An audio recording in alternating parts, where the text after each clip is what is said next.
ឃើ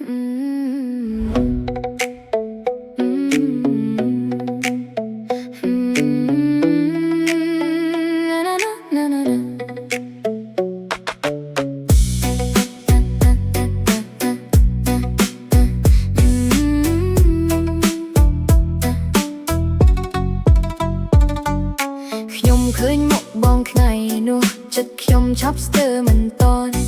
បងដើរយឺតមកចិត្តភ្នែកខ្មៅធ្វើឲ្យខ្ញុំរំភើបឈ្មោះបងខ្មៅមិនមែនខ្លាចតែបេះដូងខ្ញុំវិញក្រៅគ្រាន់តែសម្លឹងតែមួយផ្លែតខ្ញុំក៏ចង់នៅក្បែរបងបើបងមកនេះអើយកុំឲ្យខ្ញុំរងចាំយូរព្រោះខ្ញុំលែងមិនចេះលាក់ស្រឡាញ់ហើយចង់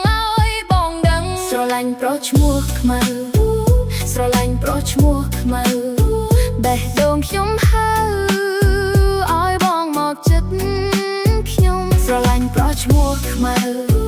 ស្រឡាញ់ប្រុសឈ្មោះខ្មៅមិនចង់លាក់ហើយទេខ្ញុំចង់បានតែបង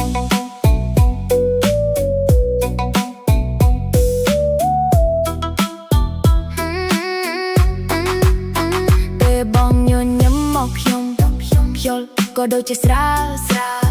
ជិះកាត់មកហាងតូចមួយខ្ញុំនៅចាំសំលេងបងបាត់និយាយថាខ្ញុំស្រមៃតែខ្ញុំដឹងច្បាស់ក្នុងចិត្តបងមានអ្វីធ្វើឲ្យខ្ញុំមិនអាចភ្លេចបានសោះបើបងមកនិយាយកុំឲ្យខ្ញុំរងចាំយូរព្រោះខ្ញុំលែងមិនចេះលាក់ស្រឡាញ់ហើយចង់ឲ្យបងដឹងស្រឡាញ់ប្រុសឈ្មោះខ្មៅស្រឡាញ់ប្រុសឈ្មោះខ្មៅបេះដូងខ្ញុំហើ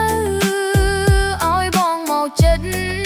ខ្ញុំស្រឡាញ់ប្រុសឈ្មោះខ្មៅ